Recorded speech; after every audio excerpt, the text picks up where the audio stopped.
The first insult of the marriage was meant to be a quiet one, folded into the hem of a joke where only the well-bred would find it, but Mira Halvern heard every word. She was standing 3 steps from the long window of the counting room at Kepler and Vane, the tide out beyond the glass, a ledger open under her hand, and a pen poised above the column marked freight against hull. When her husband's laugh reached her from the corridor and, wrapped inside it like a coin inside a handkerchief, the sentence that a man in Julian Vane's position could afford to marry a dowry and shelve the woman. She did not turn. She did not lower her head. She did not give the corridor the satisfaction of hearing her breath change. The pen finished its stroke against the paper because the stroke had been begun, and unfinished work in that room was a kind of untidiness her father had never permitted, and she was, whatever else the corridor thought her father's daughter. Bell Rock Harbor, in the 11th year of the new charter, was a city that personified its own weather. The fog came in like a creditor and stayed until it had counted every mast, and the counting room windows wore that fog like a second skin, so that the ships riding at the Halvern moorings were not so much visible as implied, tall gray suggestions where wealth had once been printed in black. The room around her belonged, by name and by deed, to Kepler and Vane Shipping. But by inheritance and by the ache in her wrists after 2 decades of learning it, it belonged to her. The desk had been her father's, the inkwell had been her mother's, and the small brass compass at the corner of the blotter, no larger than a woman's palm and dull at the rim from her father's thumb, had been the only thing she had asked to keep when the estate was reweighed and rechristened under her husband's name. Everything else in the room shone. The compass did not shine. It sat where she had set it, tarnished, unfashionable, and unarguably hers, and in the counting room's cold morning light, it was the only object that seemed to know her by her first name. She closed the ledger with the small, controlled motion of a woman who has been taught that a book snapped shut is a book that has confessed. She capped the inkwell. She rested 2 fingers on the compass for the space of 1 breath, the way another woman might have touched a locket, and then she straightened her cuffs. In the corridor, the laugh went on without her, and she permitted the corridor to keep it. The corridor did not know that she had already priced the joke and knew exactly what it cost. Julian Vane, in the year of the merger, had been described in the trade press as a man whose smile arrived a beat before his handshake and stayed a beat after his word, and Mira, who had been raised on a wharf where a word arrived at the same time as the hand and left when the hand did, had mistaken this once for warmth. It was not warmth. It was, she had come to understand, a kind of financial instrument, negotiable in most rooms of the city and legal tender in all the rooms that mattered, and he spent it now with the corridor as he had once spent it with her father, with the same lightness and the same accuracy. Kepler was the older name, gone gray at the temples and grateful for the marriage as a pensioner is grateful for a chair. Vane was the younger, and Julian, 32 and clean-shaven and precisely tailored, was Vane in full. Bellrock had a saying, in those years, that a fleet without a Halvern flag was a fleet that had lost its way in a fog, and the saying, like most sayings, had begun in a tavern and traveled upward through the counting houses until it reached the customs office and was there, at last, permitted to speak in polite company. Mira's father, Ansel Halvern, had built the flag. Her mother, Ilse, had sewn the first of them by hand from an old wedding sash and a length of storm-blue duck cloth, 3 interlocking rings on a plain field, and the plainness of it had been, in Ilse's phrase, the point. "Do not let a flag brag," her mother had said, standing at the treadle with the needle down and one hand on Mira's shoulder, because the wind will make a liar of it. Let a flag be what a good hand is, small and honest, and where you can see it. It had been said once, in the small back room over the sail loft, when Mira was 9 and had wanted stars on the field. It was said only once, and Mira had carried it since as a child carries a coin sewn into a coat, forgotten most days and there on the day it was needed. It was there now. She said the sentence to herself in the counting room, the way one closes a door on a room that has grown cold, and then she went out to meet her husband. The corridor had emptied itself politely by the time she stepped into it. Julian's laugh had gone on ahead, and only Reese Kepler, the older partner, remained by the window at the corridor's turn, his hand on the sill, his eyes on the mist.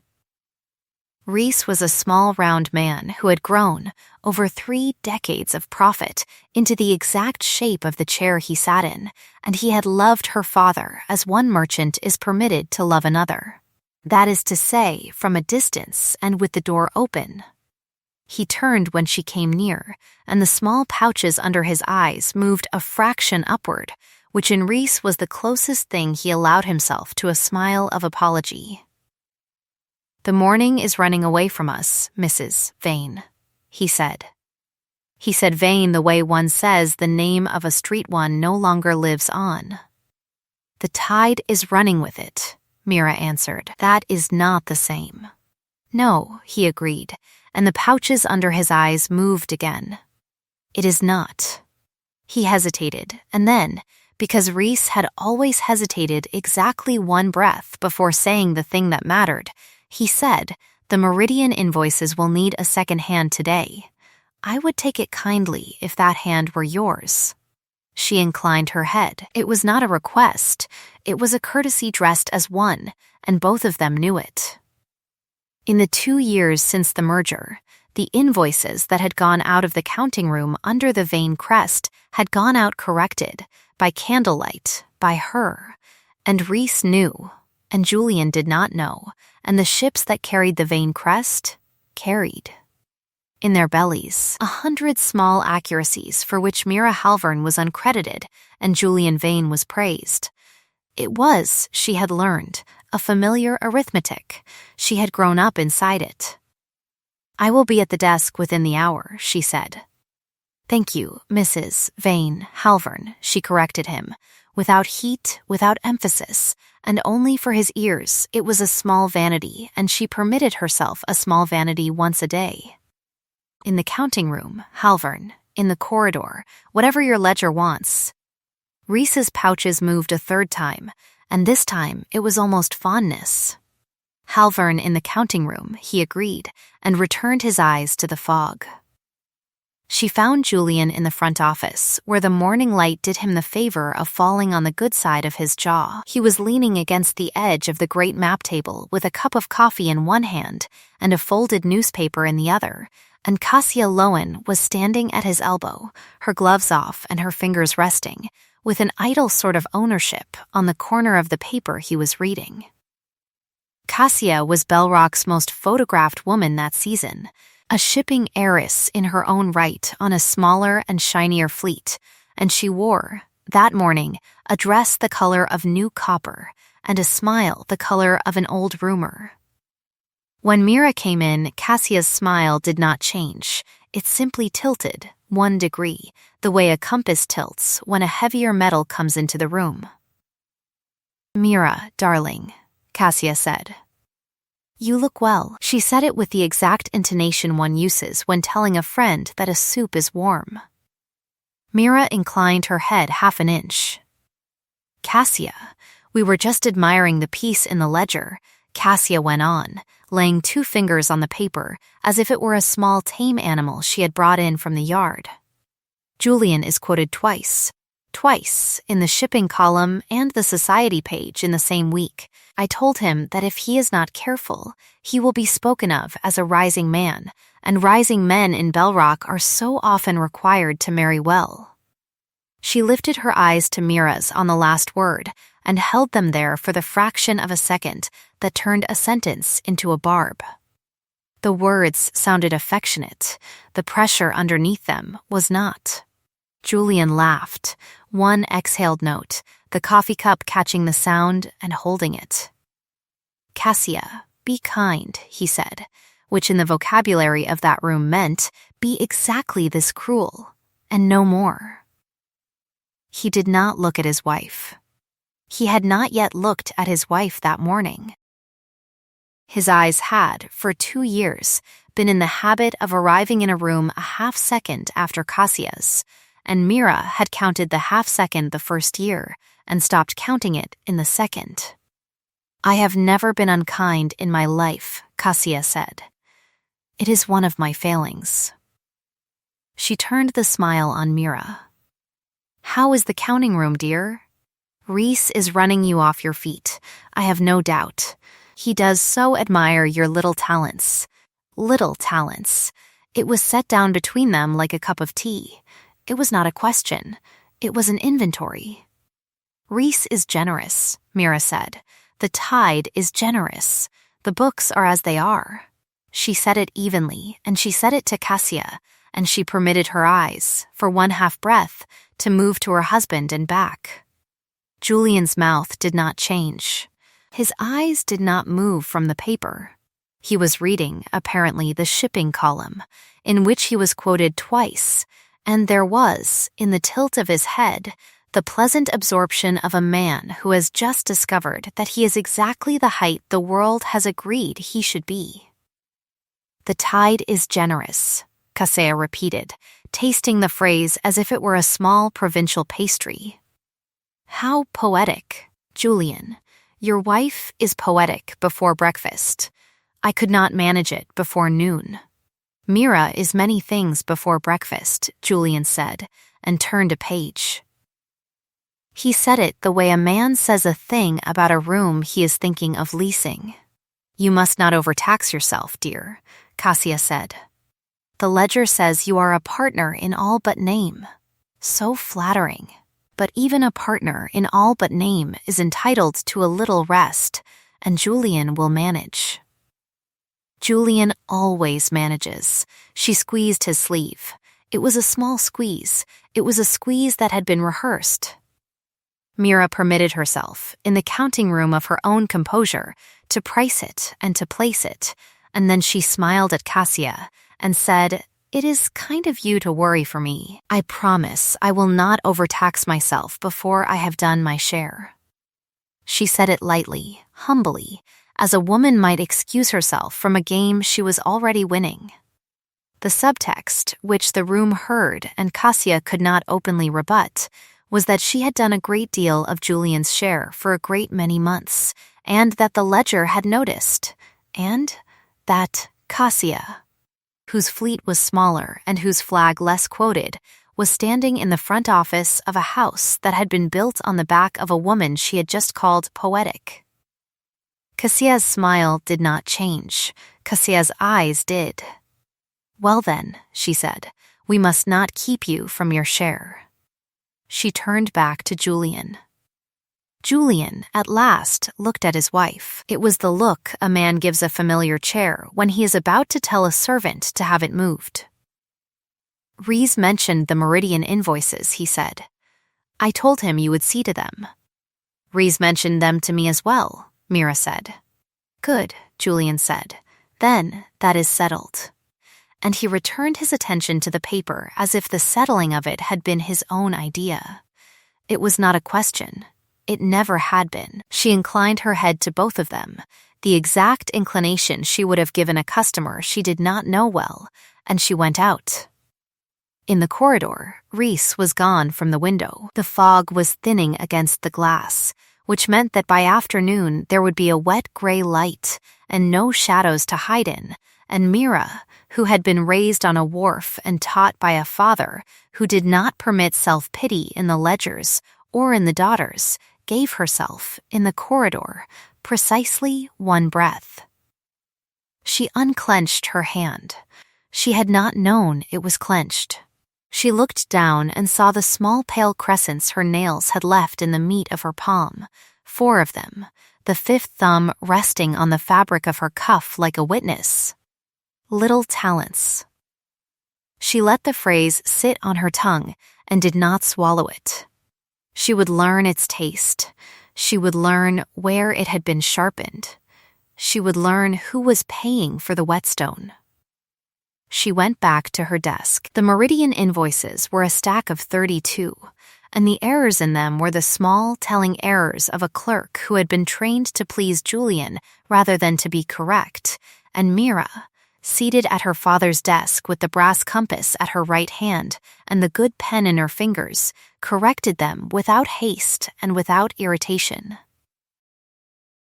She found the first anomaly on invoice 7, a hull tonnage transposed by a single digit, the sort of mistake that in a lesser house would have cost the underwriter a fee, and in this house would have cost the underwriter's confidence, which was a more expensive commodity.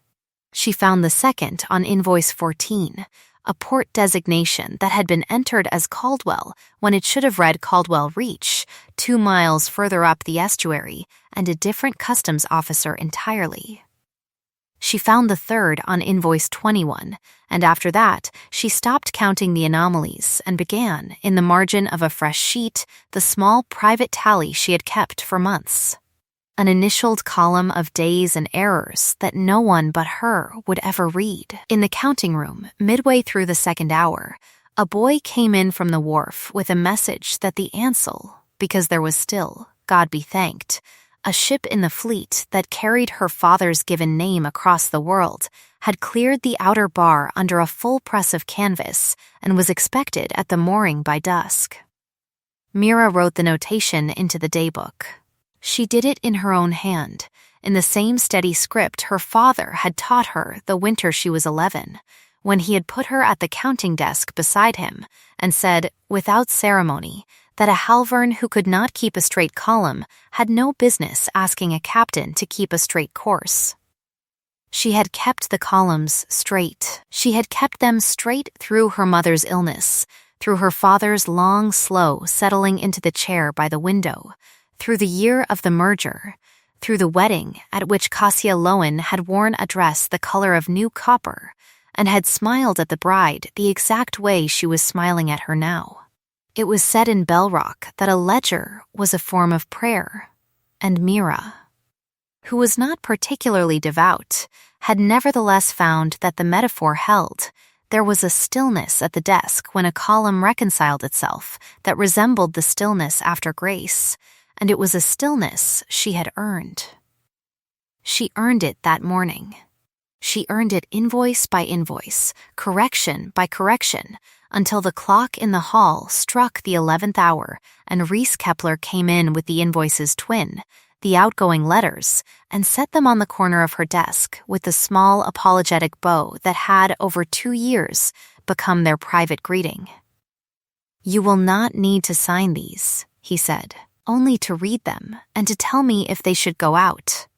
"That is signing them," Mira said, without looking up. "In every way that matters." "In every way but the way that matters to the world," Reese agreed.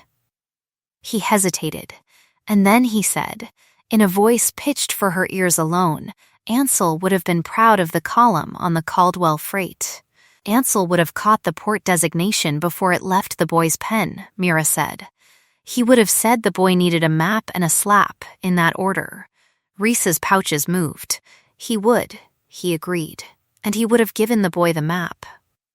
He set his hand for a moment on the corner of the desk near the compass, and then he took it away without touching it, as a man will decline to touch a thing that is not his.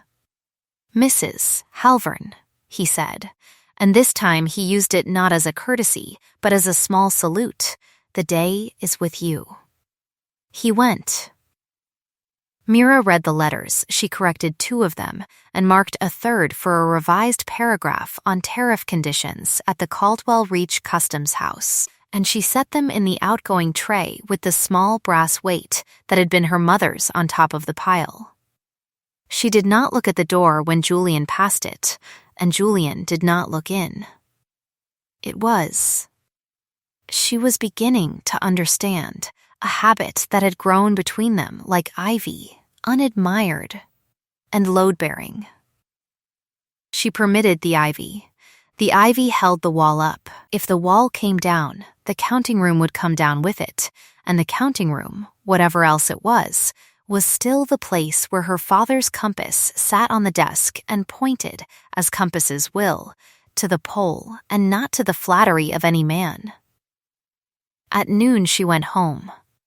Home, in that season, was the house on Marlin Row, 3 stories of pale stone with a fanlight over the door, and a small courtyard behind it in which her mother had once grown mint, and her father had once, for a summer, kept 2 hens. The hens were gone. The mint was gone.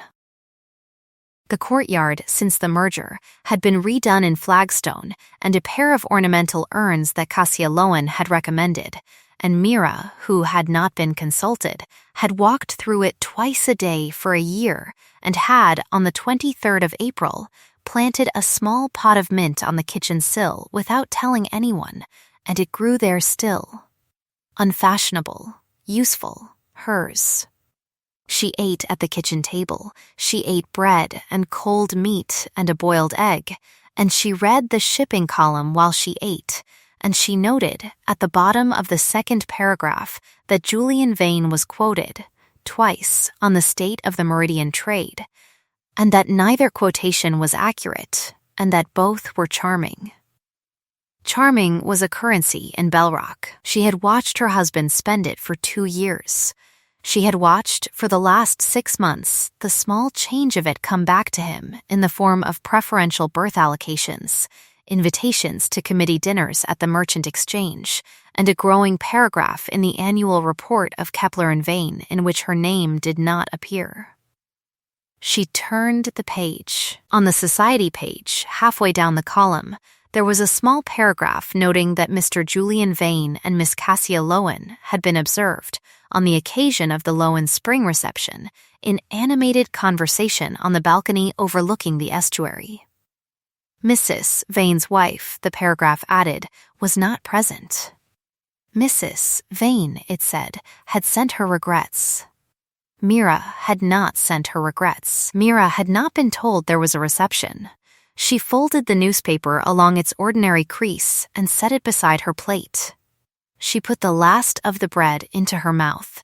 She chewed it slowly, because bread that is chewed too quickly is bread that is wasted, and she had been taught not to waste bread, and she was, in that moment, prepared to waste nothing at all. Not bread. Not time. Not the small pale crescents her nails had left in her palm that morning. Not the compass on the desk. Not the mint on the sill. Not the good pen. Not the day. Later, she would say to herself that the decision had been made at the kitchen table with a mouthful of bread, but that would not be quite true. The decision, if it was a decision, had been the sum of 2 years of small, unadmired corrections in a ledger, and the crumb of bread had only been the last figure that closed the column. She rose from the table. She washed the plate. She dried it. She set it on the shelf where it had lived for 11 years, in the place her mother had chosen for it, and she went back to the counting room and worked until dusk. And at dusk she went down to the wharf to meet the Ansell. The Ansell came in on the last of the tide, black-hulled, plain-sparred, the 3 interlocking rings of the Halvern flag hanging from her mainmast in the wet gray light of the harbor. There was no music. There was no crowd. There was only the small procession of longshoremen at the mooring, the harbor master's clerk with his book, and Mira Halvern in a plain gray cloak at the edge of the dock, her hood back, her hands folded, and the brass compass in the pocket of her cloak because she had not been able, that afternoon, to leave it on the desk. The captain of the Ansell was a tall, thin woman named Petra Osric, who had sailed for Ansell Halvern for 11 years and for the merged house for 2, and who saluted Mira from the quarterdeck with the small, quick lift of the chin that had, between the two of them, replaced the more formal courtesies of the trade. Mira returned it. Petra came down the gangway with the manifest in her hand and gave it to Mira and not to the clerk, and the clerk, who had been trained in the new house, took a step forward and then a step back and did not object. "Everything as promised," Petra said. 2 casks of the Vaskin oil short, the rest as promised. The oil? Shipper's error at the last port, Petra said. I have the letter, give it to me. I will write to them. You will write to them, Petra agreed, and something in her mouth almost smiled. Yes, good, she hesitated, and then, because Petra Osric was a woman who hesitated exactly one breath before she said the thing that mattered, she said, There is a rumor at the outer bar. Mrs. Halvern, which of them? That the house is to be renamed. Mira did not look up from the manifest. By whom? By the paper. By the corridor. By the men at the customs house who have already ordered the new stamp. She said it evenly, without emphasis. She had been raised on a wharf and would not embarrass her employer at the mooring. The stamp? Vane and Company, Petra said. Without the Kepler, without the Halvern. Just Vane and a small etc. Mira turned a page of the manifest. Her hand was steady. Her hand had been steady in a good many rooms in the last 2 years, and it was steady now. The name was not on any document she had seen. The name was therefore a rumor. The name was therefore a rumor that had already reached the customs house, and rumors that reached the customs house had been ordered, and rumors that had been ordered had been paid for. She wrote a small mark in the margin of the manifest, opposite the line for the Vaskin oil. She did not write anything opposite the rumor, she said. Thank you, Petra. Mrs. Halvern. Halvern, Mira said.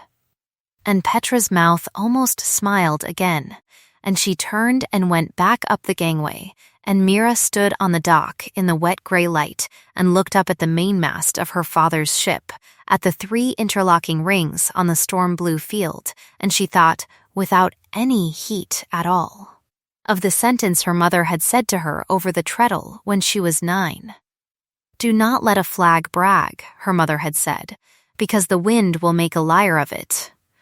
Let a flag be what a good hand is, small and honest, and where you can see it. She said it, silently, once, on the dock. She said it, silently, a second time. She permitted herself, then, one long breath in the cold air off the water, and she turned to go home, and it was on the turn that she heard, from the shadow of the customs shed, a voice she did not know, low and dry and pitched exactly to the space between the 2 of them and no further. Mrs. Halvern, the voice said. It was not a question. She stopped. She did not turn at once. She had been trained by a lifetime of thin-margined negotiations to place a voice before she gave a face to it, and she placed this one now, not local, not new. A voice that had lived in rooms with tall doors, unhurried, dry as ledger paper, and pitched, as her father had once said of a certain kind of northern accent, as if it had been trimmed at the edges to keep it from fraying. She turned. The man standing in the shadow of the customs shed was tall enough that he had had to duck under the eave, and he had not fully stepped out of the shadow, so that the wet gray light of the harbor fell only on the lower half of his face, a mouth held carefully still, a jaw shaved that morning, a plain dark collar without ornament. He wore no ring. He carried no cane. His gloves were in his left hand. His right hand was at his side, empty, he looked, on that dock, in that fog, at that hour, like a man who had come to the harbor to see a thing rather than to be seen at it, and Mira, who had spent 2 years cataloging the ways in which men in Bell Rock arranged themselves to be photographed, priced the difference at once. I have the advantage of you, she said. She said it evenly. She said it as her father would have said it. That is not usual for me. You have the advantage of most people, Mrs. Halvern, the man said. It is only that they have not yet noticed. He inclined his head half an inch, the exact inclination she had given Julian and Cassia in the front office that morning, and something in the precision of it, the trained restraint of a man who could have bowed lower and had chosen not to, made her hand, in the pocket of her cloak, close for a moment on the brass compass. "My name is Koru," he said. "I sit on the board of the Merchant Exchange in the Northern Seat. I read the shipping column, and I do not, as a rule, believe it. I have been in Bell Rock 4 days. In 3 of them, I have watched your husband be quoted twice, and in the 4th, I have watched a boy from your counting room correct the manifest of a Vascan oil shipment before the customs officer had opened the book." He paused. He did not smile. The boy did not know he was being watched. He would not, I think, have corrected it if he had. I mention this because I do not, as a rule, mention such things, and I would prefer that you understand at once that I am mentioning it now. Mira did not answer for a breath. She did not answer for 2. She was aware, in the small, still center of her chest, of a feeling she had not permitted herself in the counting room that morning, the feeling of being seen. It was not a comfortable feeling.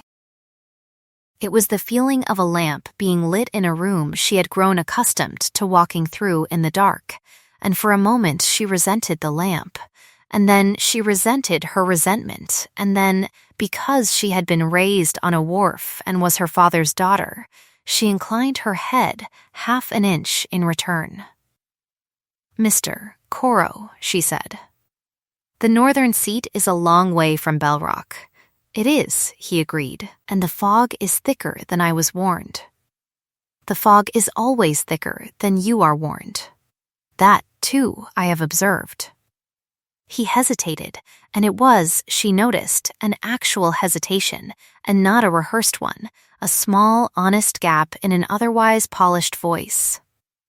"Mrs. Halvern the Exchange has been asked to consider a petition in the next session for the renaming of a merged house on the Bell Rock rolls. I would not, ordinarily, come down to a wharf to look at a flag.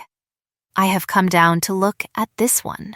He raised his eyes, deliberately, to the mainmast of the Ansel, to the 3 interlocking rings on the storm blue field, and he looked at the flag for the space of one long breath, and then he looked back at her, and in the wet gray light of the harbor the lower half of his face was still all she could see of him. But the mouth had not moved, and the jaw had not moved, and the plain dark collar had not moved, and Mira, who had spent 2 years learning the difference between a man who arranged himself to be photographed and a man who did not, understood without being told that this one had come, in the 4 days of his visit, to a decision, and that the decision was not yet finished, and that she had, without knowing it, just been asked to help him finish it. She did not smile. She did not lower her head. She let her hand rest, in the pocket of her cloak, on the small, tarnished compass that had been her father's, and she said, evenly, into the fog between them, "Then you had better come to the counting room. Mr. Koru, the flag is easier to read indoors." He inclined his head 1/2 an inch, the same measured inclination as before, and he stepped. At last, fully out of the shadow of the customs shed into the wet gray light of the harbor, and behind them, on the mainmast of the Ansel, the 3 interlocking rings on the storm blue field lifted once in the slack of the wind and settled, small and honest, and where anyone with eyes could see them, against the mast. By the following morning, the fog had lifted just enough to make the harbor honest, and the counting room at Kepler and Vane, 3 stories above the mooring, wore a wet gray light that was neither flattering nor forgiving, and Mira Halvern, at her father's desk, with the brass compass at her right hand and the good pen in her fingers, sat opposite Koru of the Northern Seat and did not offer him coffee. She had considered offering him coffee. She had decided against it on the way up the stair. Coffee in Bell Rock was a currency and a confession, and she had not yet decided how much of either she was prepared to spend on a man who had come down to a wharf to look at a flag. She offered him, instead, a chair and the ledgers and the daybook and the small private tally in the margin of a fresh sheet, and she did it without ceremony, sliding the books across the desk with the flat of her hand, as her father had once slid them across the same desk to a customs officer who had been minded, that season, to be difficult. Koru did not open them at once. He set his gloves on the corner of the desk, at a careful distance from the compass, and he looked at the books, and then he looked at her, and he said, "I would prefer, Mrs. Halvern, that you walk me through them." I read faster than I trust myself. "That is an unusual admission," Mira said. "It is an accurate one." His mouth did not smile. It was. She was beginning to notice. A mouth that did not smile in the ordinary places, and the not smiling in his face was not coldness, but a kind of economy, as if he had been raised in a house where a smile spent in the wrong room could not be got back.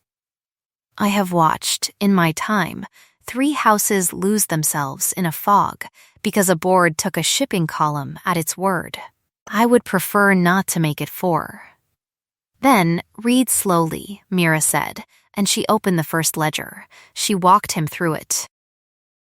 She did it in her father's voice, without meaning to, in the flat, unhurried, disinclined to flourish cadence of a wharf that had taught her the trade before it had taught her to curtsy. And she watched, as she went, the small changes in Koru's face. He did not interrupt. He did not exclaim. When she came to the transposed hull tonnage on invoice 7, he set one long finger against the margin and left it there, and when she came to the Caldwell Reach designation on invoice 14, he moved the finger one line down, and when she reached the third anomaly on invoice 21, he lifted the finger from the page and folded his hands, and something in the folding was, she understood, a species of applause that his upbringing had never permitted him to spend out loud. "How long," he said, when she had closed the ledger, "have you been correcting them?" 2 years. In whose hand? The boy's hand at the drafting desk, the chief clerk's hand at the reviewing desk.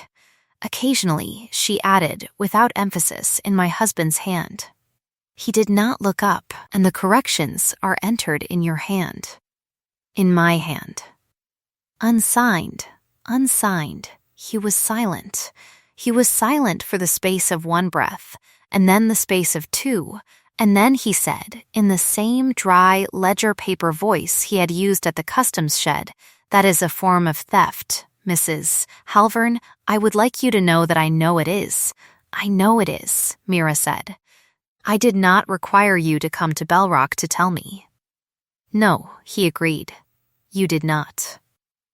He lifted his eyes at last, and in the wet gray light of the counting room, they were not warm eyes, but they were, unmistakably, seeing eyes, and for the second time in as many days Mira had the sensation of a lamp being lit in a room she had grown used to walking through in the dark. She did not, this time, resent the lamp. She noted it, she priced it, she set it, in the small private tally at the back of her mind, in a column of its own.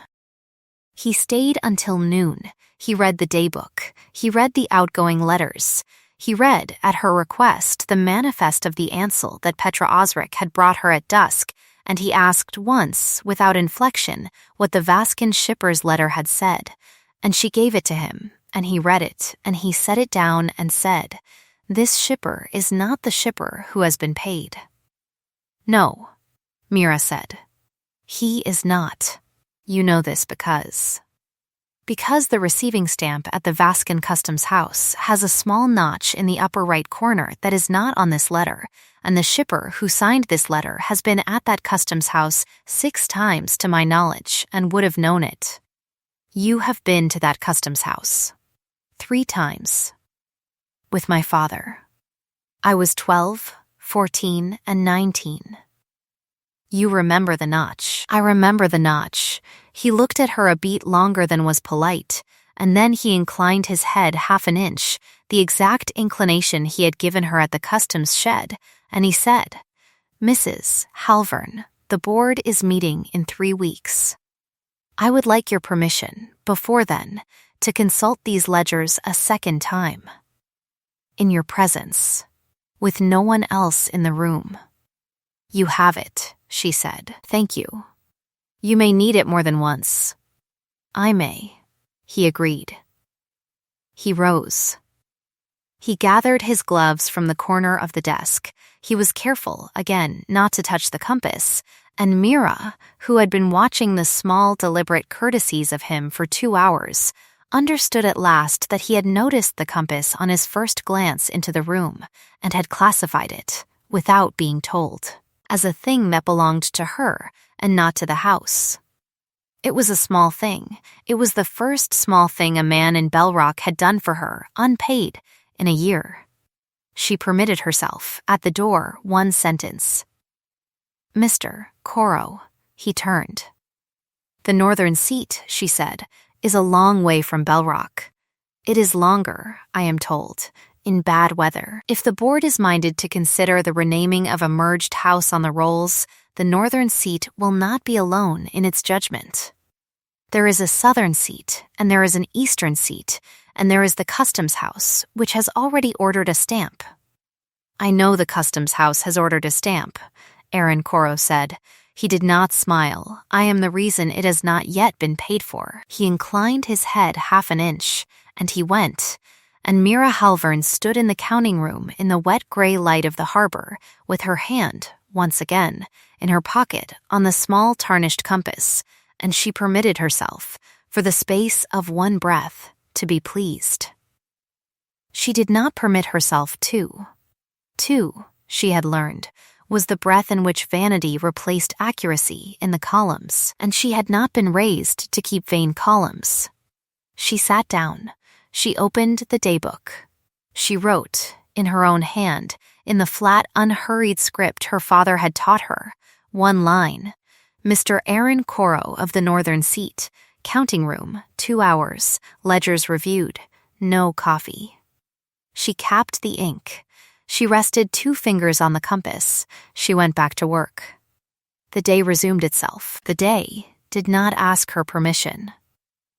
That evening, at the house on Marlin Row, Julian came home late and in the small good humor of a man whose newspaper had spoken of him kindly for the 3rd week in a row.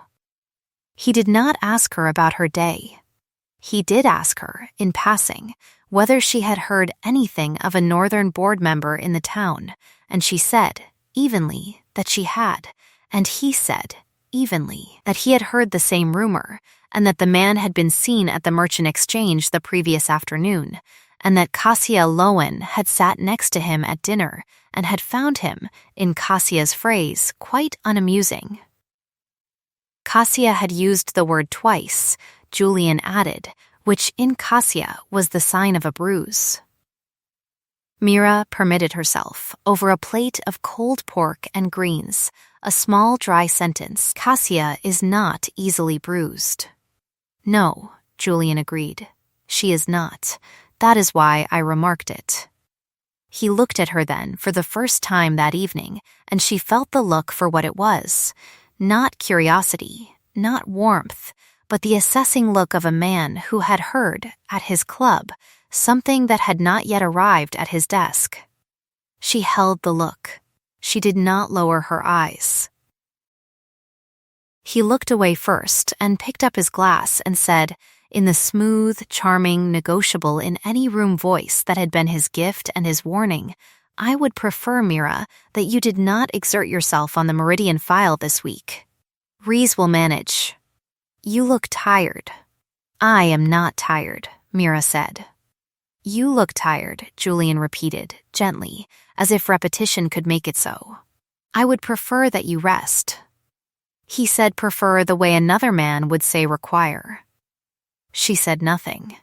She ate her pork. She ate her greens. She permitted the ivy to hold up the wall for one more evening because the compass on the desk needed the wall to stand, and she was not, that week, prepared to let the wall come down for a sentence. But she noted it. She noted it in the small private column at the back of her mind, in the row beside the sentence that had ended 2 years of a marriage in the corridor of the counting room, and she understood, without haste and without heat, that her husband was preparing to move her name off a page. She slept badly. She slept the sleep of a woman who has not yet decided whether to be angry. And in the morning she rose and dressed and went down to the counting room and worked, and at noon Reese Kepler came in with a face the color of unwashed sailcloth and set, on the corner of her desk, without a word, a folded document in a plain buff cover with the seal of the Merchant Exchange upon it. She looked at it. She did not touch it. "Reese," she said. "It arrived by messenger," Reese said, "at the front office. Julian is in Caldwell Reach on the tariff business. Keziah signed for it and brought it to me." He hesitated. He hesitated the exact one breath before saying the thing that mattered. "Mira, read it. Then decide whether to be angry." She read it. It was a petition. It had been filed in the ordinary form with the Registrar of the Exchange 3 days prior. It requested the formal amendment of the trading name of the merged house from Kepler and Vane Shipping, Bellrock, to Vane & Company, Bellrock, effective the 1st of the month following the next full session of the board, and it enumerated in 12 numbered paragraphs the grounds. Paragraph 7 caught her eye first, because paragraph 7 was the paragraph she had been raised to look for, the paragraph in any exchange document that carried the freight of the whole. Paragraph 7 set out, in careful notarial language, that the late Ansel Halvern had, in the last year of his life, entered into a private undertaking with the petitioner Julian Vane, whereby the Halvern moorings, the Halvern flag, and the goodwill attaching to the Halvern name in the Bellrock trade were, upon his death, to pass under the sole management of Mr. Vane, in trust for the benefit of Mrs. Mira Vane Halvern, and that Mrs. Vane, being of a delicate constitution and unaccustomed to the responsibilities of trade, had, by her own repeated request, entrusted the entirety of the operational conduct of the Halvern interest to her husband. And that, in consideration of the said trust and the said management, the retention of the Halvern name on the trading rolls was no longer accurate to the conduct of the house, and would, if retained, mislead the counterparties of Bellrock as to the seat of authority within it.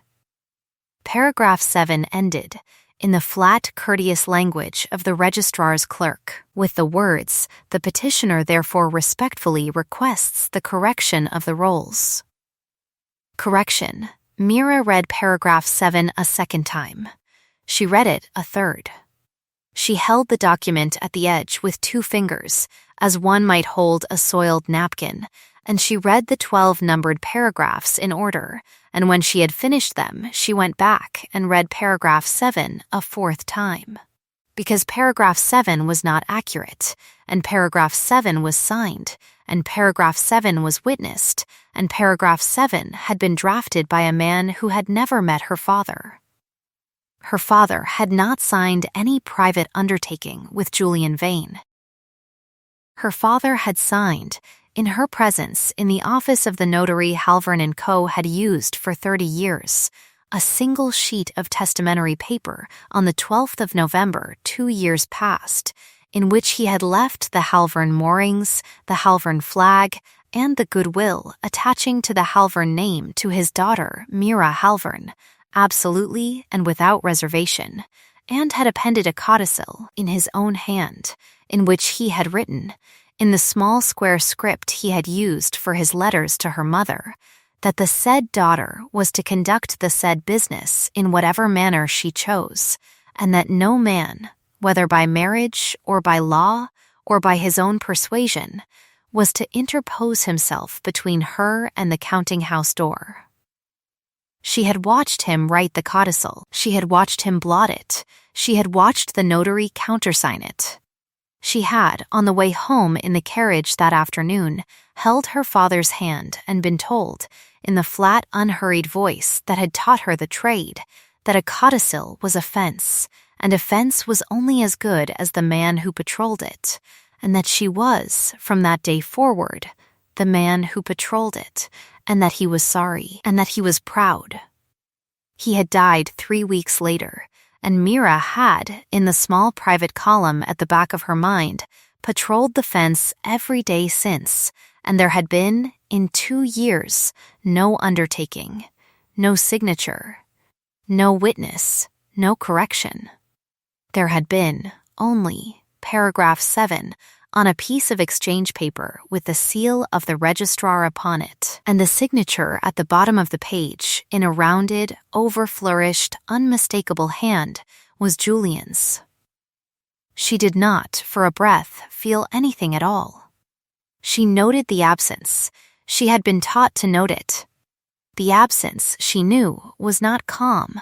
The absence was the small, still moment before the counting begins, and the counting, in that room, on that day, was going to be long. She set the document down, flat, on the corner of the desk.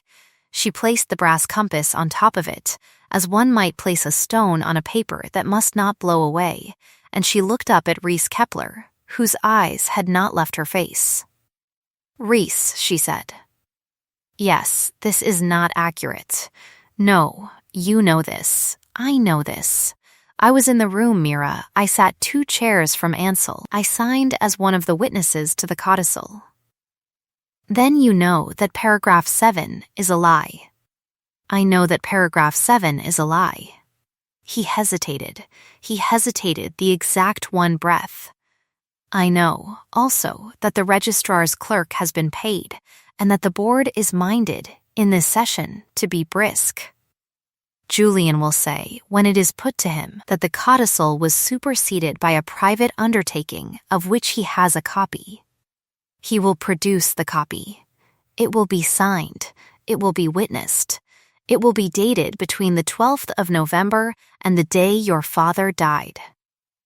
By whom? By men, Mira, who have been paid to have been in rooms they were not in. He said it evenly. He said it as her father would have said it, and Mira, in the wet gray light of the counting room, understood that Reese Kepler had, for 2 years, watched paragraph 7 being drafted around him, and had for 2 years been unable, without proof, to name it, and was, at last, on the wrong side of a fence he had helped to build, and was asking her, without asking her, whether she was prepared to help him climb back over it. She was prepared. She had been prepared, she realized, since the corridor. Since before the corridor. Since the 12th of November 2 years past, in the notary's office, when her father had told her that a fence was only as good as the man who patrolled it. She permitted herself, in the counting room, one long breath. She said, "Reese, bring me the codicil. The codicil is in the notary's safe. Bring me the notary. The notary is in Caldwell Reach. Bring me the notary's clerk." "The notary's clerk," Reese said, and something in his eyes was almost, in that moment, a young man's is downstairs in the hall. I brought him with the document. I did not know, when I brought him, what I would ask him for. I know now. Mira did not smile. She inclined her head half an inch. It was, she noticed, a courtesy she had been offering to a great many people that week, and it was, she thought, a courtesy that had begun, without her deciding, to mean something more than a courtesy. She said, "Send him up." She said, "And send for Mr. Aaron Koru of the Northern Seat. He is at the Merchant Exchange, or he is at the Caldwell Reach Customs House, or he is at the outer bar looking at a flag. Wherever he is, send for him." Reese looked at her a beat longer than was polite. "You have met him. I have met him. Ansel would have liked him. Ansel would have priced him, Mira said, and paid. Send for him, Reese. Reese went. The notary's clerk came up. He was a young man of the sort Bellrock produced in great numbers, thin-wristed, ink-stained, honest by temperament rather than by conviction, and he sat where Koru had sat the previous morning and answered Mira's questions in the small, careful voice of a man who had not yet been asked to lie in a room where the compass was on the desk. She asked him 3 questions. She asked him whether he had been present on the 12th of November 2 years past at the signing of Ansel Halvern's testamentary paper and codicil in the offices of Halvern and Co. He said he had been. She asked him whether he had, in the 2 years since, drafted, engrossed, or witnessed any further instrument amending, superseding, or qualifying the said testamentary paper and codicil at the request of the said Ansel Halvern, or of any person acting on his behalf. He said he had not. She asked him whether, to his knowledge, any such instrument had been drafted, engrossed, or witnessed in the offices of Halvern and Co., or of any successor firm, at any time in the said 2 years. He said, and she noted the small pale crescent at the corner of his mouth as he said it, that he had, in the last month, been asked by a gentleman who had presented himself as the private secretary of Mr. Julian Vane to prepare a fair copy of a document of undertaking, dated the 3rd of December 2 years past, between the said Ansel Halvern and Mr.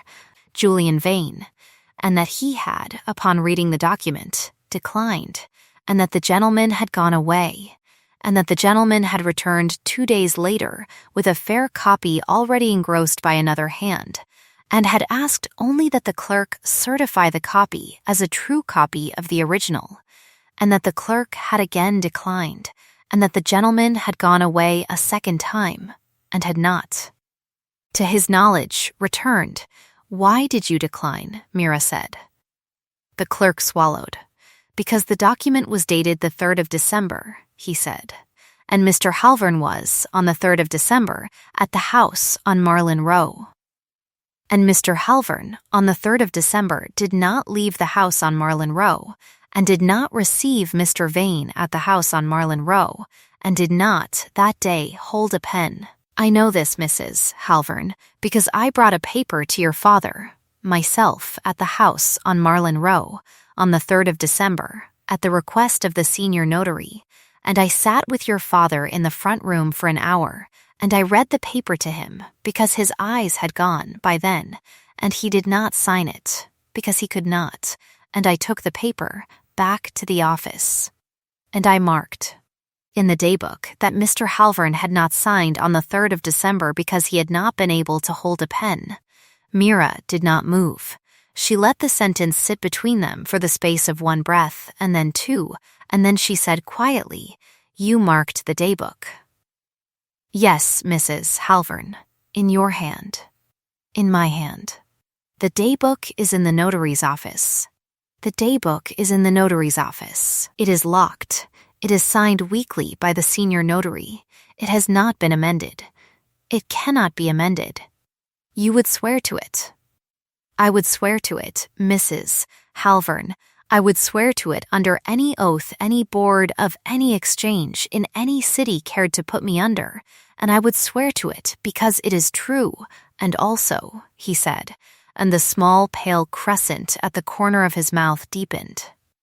Because your father, on the 3rd of December, in the front room at Marlin Row, when I had finished reading the paper to him and he could not sign it, told me that offense was only as good as the man who patrolled it, and I have thought of him every day since.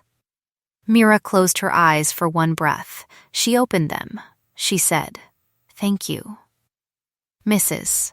Halvern, you will please repeat, in the presence of Mr. Koru of the northern seat when he arrives, what you have said in this room.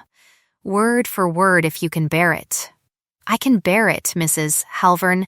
Then you are already, Mira said, the man who patrolled it. She permitted him a glass of water. She permitted him, at his request, the loan of a fresh pen and a sheet of paper on which, sitting at the small table by the window, he wrote out, in his own hand, in the flat, neutral script of a notary's clerk, the substance of his testimony, and signed it, and dated it, and gave it to her. She read it twice. She placed it on the corner of the desk, beneath the brass compass, on top of paragraph 7. Koru came within the hour. He came in with the wet gray light of the harbor still on his coat, and no explanation for how he had been found so quickly, and Mira did not ask, because she understood at last that a man who had come down to a wharf to look at a flag had not gone far from it. He did not sit at once. He looked at the desk. He looked at the compass on top of the two papers. He looked at Reese, who was standing by the window with his hands folded in front of him like a pensioner at prayer, and at the notary's clerk, who was sitting at the small table by the window with his hands in his lap like a boy at a viva. And then he looked at Mira. He inclined his head half an inch. Mrs. Halvern, Mrs. Koru. There is a petition. There is a petition. May I read it? You may. She lifted the compass, and she lifted the clerk's testimony, and she handed him paragraph 7, and he read it. He read it, she noticed, exactly as he had read the ledgers the previous morning, with one long finger set against the margin at the point of interest. And when he came to paragraph 7, the finger did not move. And when he finished paragraph 7, the finger folded, and he handed the paper back to her, and he said, without any heat at all, the private undertaking is dated. The 3rd of December. You have a witness. I have a witness, Mira said, and inclined her head half an inch to the notary's clerk, who rose to his feet as a man rises in a courtroom, and who told his story a second time in the same small, careful voice, and who ended, as he had ended before, with her father's sentence about the fence, and who sat down. Koru did not, for a breath, speak. He set the folded fingers of his right hand against his mouth. He looked at the compass on the desk. He looked at Mira. He said, There it is. He said it exactly as she had said it to herself, at 9, over the treadle, when her mother had told her not to let a flag brag. He said it with the same finality. She did not smile. She did not lower her head. She said, Missa, Koru, the private undertaking is a forgery. Paragraph 7 is a lie. The petition, in the form in which it has been filed, cannot stand. It cannot stand, Koru said. It will not stand. Not while I sit in the northern seat. You will need, Mira said, more than the northern seat. I will have more than the northern seat, Koru said. I have known for 2 days that the petition was coming. I did not know, until this hour, on what it stood. Now that I know, I can find the men whose names ought to have been on the counter-petition and were not, and I can bring them to the session, and I can, if it is required. Bring the notary's daybook to the session in the hands of the senior notary himself, and I can, if it is further required, ask the registrar's clerk, in the presence of the board, how much he was paid, and by whom, and on what date, and in what coin. The petition will not stand. The petition will fall, and the man who signed paragraph 7 will fall with it. He said it evenly. He said it as a man says a thing he has already decided to do, and Mira, in the wet gray light of the counting room, felt for the second time in as many days the sensation of a lamp being lit in a room she had grown used to walking through in the dark, and this time she did not resent the lamp, and she did not price the lamp, and she permitted herself, for the space of one breath and no longer, to be glad of the lamp. She said, Mrs. Koru, Mrs. Halvern, there is a further matter. There is always a further matter. The ansel is at the mooring. The manifest is short by 2 casks of Vascan oil. The shipper's letter that has been sent to us is not from the shipper who was paid. I would prefer, before the session, that the shipper who was paid be found and that the money be returned or accounted for, because I would prefer to walk into the session with a house whose books are clean and whose accounts are current. I would prefer, in the same session, that paragraph 7 and the shipper's letter be laid before the board together, so that the board may see, in one glance, the shape of the hand that has been drawing on our accounts. Koru looked at her for a beat longer than was polite. He said, "You would like the board to draw the inference." "I would like the board," Mira said, "to draw the only inference that is available." "Mrs. Halvern, yes, Ansel would have priced you," he said, "and paid." He said it without smiling. He said it in the flat, unhurried voice of a man who had, in a room in the north, been taught the trade by a father of his own, and Mira, who had not been paid a compliment in 2 years by a man who did not want something, permitted the compliment to sit for one breath on the corner of the desk beside the compass, and then she moved it, gently, into the small, private column at the back of her mind, and she inclined her head half an inch. Then, she said, "We had better go and find the shipper." They went. They went that afternoon, and the next, and the day after that, and in 3 days, the shipper was found in a small back office off the Caldwell Reach Wharf, and the money was accounted for, and the letter with the notched stamp was in Mira's possession, and Reese Kepler, who had gone gray at the temples in the service of 2 houses, walked with a straighter back than he had walked in for a year. In the evenings, Mira went home to Marlin Row and ate at the kitchen table, and Julian, who had returned from Caldwell Reach on the 2nd evening and had heard, at his club, that a Northern board member had been seen twice in 3 days at the Kepler and Vane counting room in the company of Mrs. Vane, did not, for 2 evenings, say anything at all.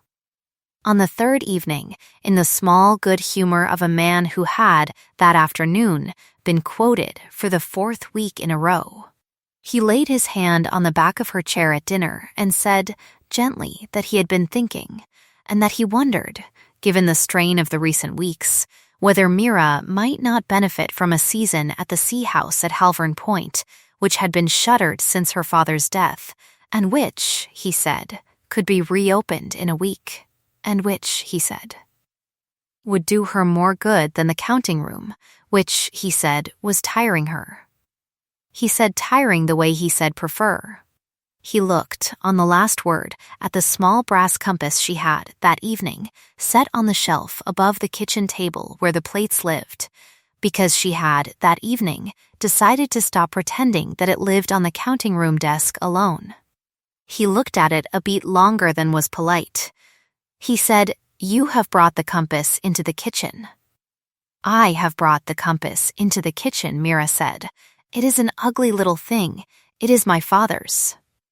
"It is an ugly little thing, Mira. It is my father's, Julian."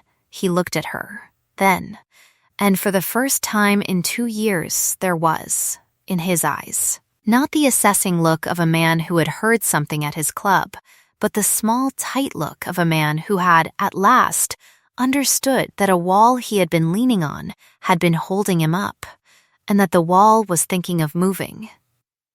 He did not, that evening, say anything more. He did not send the small squeeze of Cassia's fingers on his sleeve the next morning either. Cassia had been at the counting room the afternoon before, ostensibly to bring Julian a paper he had forgotten, in fact, to sit for 10 minutes in the front office, in the copper dress, and to smile at Reese Kepler until he had understood that a smile from Cassia Lowen was a small, precise instrument that had, that season, been sharpened, and Reese, who had understood, had bowed her out with the exact one breath's hesitation that had, at last, become his signature, and had come up the stair to Mira and said only, "She has been sent to price you. She has priced you. I do not think," he had added, and something in his eyes had been almost cheerful, "she has found the price agreeable." The session of the board was set for the following Thursday at the Merchant Exchange at 11 in the morning, and Mira, who had, over the course of the week, prepared the counter-petition in her own hand, in the flat, unhurried script her father had taught her, was told on Wednesday evening at the house on Marlin Row, over a plate of cold pork and greens, that she was not to attend. Julian said it lightly. He said it with the small, charming laugh that had been his gift and his warning. He said it as if the not attending had been her own idea, arrived at earlier in the day, over tea, in a room he could not quite remember. He said, "The board is no place for a wife. Mira, Reese will represent the counting room. I will represent the house. You will rest at Marlin Row, and in the evening I will come home and tell you how it went. And then, my dear, we will decide together what is to be done." He said decide the way he said prefer. Mira looked at him across the table. She looked at him for a beat longer than was polite. She permitted herself, in that beat, the catalogue of everything she could have said to him, and she said none of it. She said, evenly, "Julian, I will be at the session." "Mira, I will be at the session. Julian, I will be in the counting room in the morning at 8, as I am every morning, and at 10:30 I will walk with Reese to the exchange, and I will sit in the front row on the counter-petitioner's side, and when the petitioner's paragraph 7 is read out, I will rise, and I will lay upon the registrar's desk the notary's clerk's testimony, and the notary's daybook, and the shipper's letter with the notched stamp, and I will ask the board, in the flat, unhurried voice my father taught me, whether the petition, in the form in which it has been filed, can stand." He did not, for a breath, speak. He looked at the compass on the shelf. He looked at her. He said quietly, in a voice she had not heard from him in 2 years, "Mira, if you do this, you will not be able to undo it." "I do not intend to undo it, Julian," Mira said. "I intend to do it." She rose from the table. She washed her plate. She dried it. She set it on the shelf where it had lived for 11 years, in the place her mother had chosen for it. She went upstairs. She did not sleep. She lay awake in the small, clean darkness of the room that had been her parents' bedroom, and she recited to herself, twice, the sentence her mother had said to her over the treadle when she was 9, and she recited to herself, twice, the sentence her father had said to her in the notary's carriage on the 12th of November 2 years past, and she permitted herself, in the darkness, one long breath, and she closed her hand around the small tarnished compass on the pillow beside her, and she waited for the morning. The morning arrived beneath a clean, cold light that did not favor anyone in the room. She rose. She dressed. She wore, deliberately, the plain gray of the wharf and not the muted silk Cassia Lowen had once, in a shop on the North Parade called Useful. She fastened her cuffs. She fastened her collar.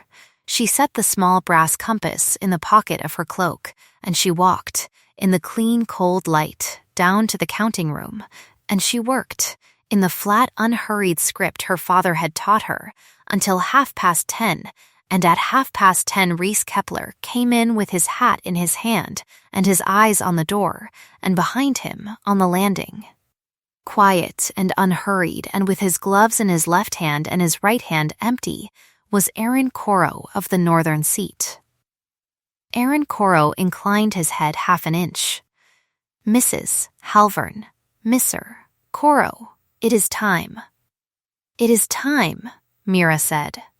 She rose. She rested 2 fingers, for the space of one breath, on the brass compass in her pocket, as another woman might have touched a locket, and she took Reese Kepler's arm on her left and Aaron Koru's arm on her right, and the 3 of them went down the stair together, out into the clean, cold light of the street, and turned toward the Merchant Exchange. The Merchant Exchange, in the 11th year of the new charter, was a room shaped by its own vanity, a long, high hall paneled in old ship oak and lit by 2 rows of tall windows that had been placed when the hall was built, so that the light would fall on the board's table and not on the petitioner's bench, and Mira Halvern. Walking in on Reese Kepler's arm on her left and Aaron Koru's on her right, felt the light take her measure as she crossed the threshold and decided, with the small, unflattering honesty of tall windows, that she would do. The hall was full. It was full in the ordinary way of a Bell Rock session, half traders and half wives, half honest interest and half sport, and along the counter-petitioner's bench she saw, in the front row, the senior notary of Halvern & Co., with the daybook in his hands and his clerk beside him, and behind them Petra Osric in a plain dark coat and the harbor master's own clerk with his book, and behind them, filling the bench to the wall, a dozen captains and mates and warehousemen who had, on very short notice, walked up from the wharf because Reese Kepler had gone down to it in person the evening before and had asked them to come, and had said, in the small, quiet voice of a pensioner at prayer, that Ansel would have thanked them. Ansel had thanked them in his time. They had come. On the petitioner's side, Julian sat in the front row with his hair combed and his collar high, and Cassia Lowen on the second row behind him in the copper dress, and neither of them looked at Mira as she came in, and Mira, who had priced them for 2 years, did not look at them either. She sat between Reese and Aaron on the counter-petitioner's bench, and she rested 2 fingers, for the space of 1 breath, on the small brass compass in the pocket of her cloak, and she waited for the registrar to call the paragraph. He called it at 11:03. He read paragraph 7 aloud in the flat, neutral voice of the registrar's clerk, and when he had finished, he set the paper down and asked whether any counter-petitioner wished to be heard. And Aaron Koru, from the northern seat, rose in his place at the board's table and said, evenly, that he wished the registrar to receive, in evidence, 3 documents, and that he wished the counter-petitioner, Mrs. Mira Halvern, to lay them upon the registrar's desk in her own hand. Julian's head turned. He turned it slowly, in the small, precise way of a man who has been trained to charm a room and has, at the 11th hour, remembered that his wife was in it. He looked at Mira. Mira did not look at him. She rose. She walked, in the plain gray of the wharf, in the flat, unhurried step her father had taught her, across the width of the hall to the registrar's desk, and she laid upon it, in order, the notary's clerk's written testimony, the senior notary's daybook opened to the 3rd of December 2 years past, and the shipper's letter with the notched stamp of the Vaskin Customs House. She set the compass beside them for 1 breath, and then she took it back into her pocket, because the compass was not evidence, and the compass was hers, and she stood, in the plain gray of the wharf, in the clean, cold light of the tall windows, and she spoke. She spoke for 11 minutes. She spoke in the flat, unhurried voice her father had taught her. She named paragraph 7. She named the date of the alleged undertaking. She named the daybook, and the hand that had marked it, and the reason. She named the notary's clerk, who rose in his place and repeated, word for word, the substance of his testimony. She named the shipper who had been paid and the shipper whose letter had been sent, and she pointed, with the tip of 1 finger, at the notch in the upper right corner of the stamp, and she said, quietly, into the small held breath of the hall, that a house whose books were current did not need to invent a paragraph 7 to keep its name on the rolls, and that a house that had invented one had, by the invention, told the board precisely how current its books were not. She said it without heat. She said it as her father would have said it. When she had finished, she inclined her head 1/2 inch to the registrar, and 1/2 inch to the board, and 1/2 inch to Aaron Koru of the northern seat, and she walked back to the counter-petitioner's bench in the flat, unhurried step her father had taught her, and she sat down between Reese Kepler and the empty space where Aaron Koru had been. And she folded her hands in her lap, and she waited. The board deliberated for 19 minutes. It came back in 20. The chair of the board, a small dry man from the eastern seat, whose reputation for brevity was one of the few reputations in Bell Rock that had been earned, stood, and cleared his throat, and said in the small dry voice for which he was known that the petition, in the form in which it had been filed, could not stand, that paragraph 7, having been shown to rest upon an instrument that had not been signed by the person under whose signature it purported to lie, was struck from the record, that the trading name of the merged house on the Bell Rock rolls would remain Kepler and Vane Shipping until such time as the board received a further petition. Supported by documents that had not been drafted around a dead man, and that the board would, in the ordinary course, refer paragraph 7 and the shipper's letter jointly to the registrar of the exchange, to the customs house at Caldwell Reach, and to the harbor master of Bell Rock for such further inquiry as those officers, in their discretion, might undertake. He sat down. He set the paper flat on the table. He did not look at Julian Vane. He did not need to. The hall did the looking for him. It was a small, quiet looking. It was the looking that a Bell Rock hall did when a paragraph had been struck, and Julian, who had, for 2 years, spent charming in every room in the city, sat in the front row of the petitioner's bench, with his collar high and his hair combed and the small, charming laugh nowhere on his face, and Cassia Lowen, in the second row behind him in the copper dress, made, for one, breath. The small, precise motion of a woman moving her chair 1 inch further from the man in front of her. It was a small motion. It was the motion that had, in Bell Rock, the weight of a decree. Mira did not smile. She did not lower her head. She rose. When the chair rose, she left the hall between Reese Kepler and Aaron Koru of the northern seat, and behind her the small, quiet looking of the hall continued, and at the door, in the clean, cold light of the street, she permitted herself, for the space of one breath, to close her eyes, and then she permitted herself no more.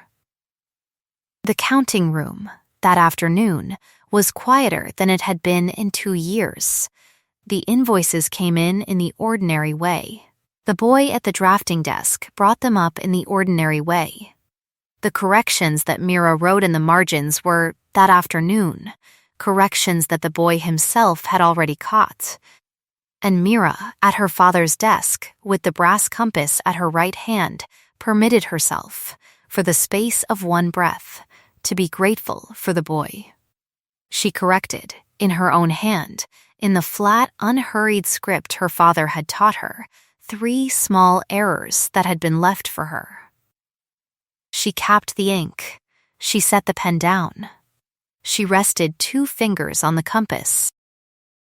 Reese Kepler came in at 4 with a face the color of unwashed sailcloth, but the sailcloth this time was the sailcloth of a man who has walked further than he thought he could, and he set on the corner of her desk, without a word, a folded document in a plain buff cover with the seal of the harbor master upon it.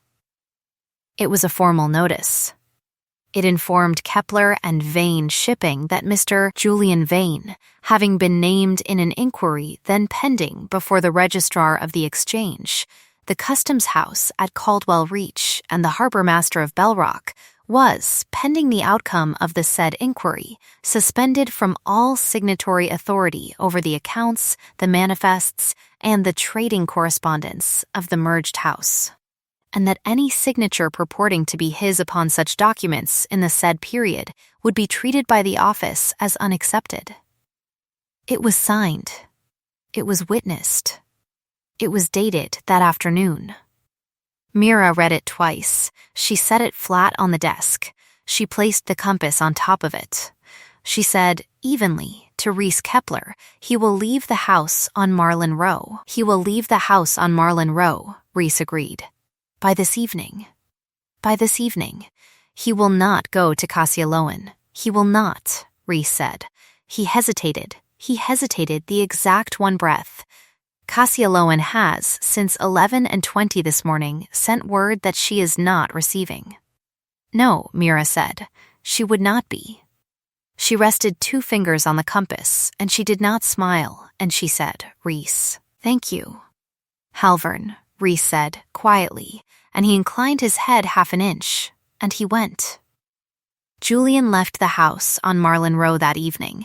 He left it in the small, tight silence of a man who had, at the 11th hour, understood that a wall he had been leaning on had been holding him up, and that the wall was not now thinking of moving, but had moved.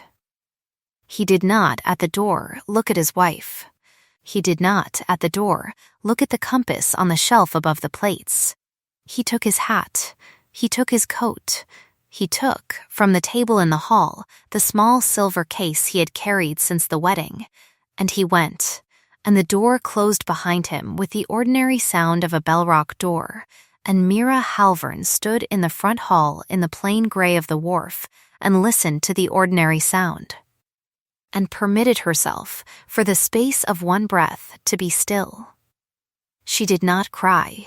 She would not, for another week, cry. She would cry. At last, in a room she had not yet entered, in a weather she had not yet met, at a late hour she had not yet reached, and the cry, when it came, would be the truth reaching the surface, and would not be collapse.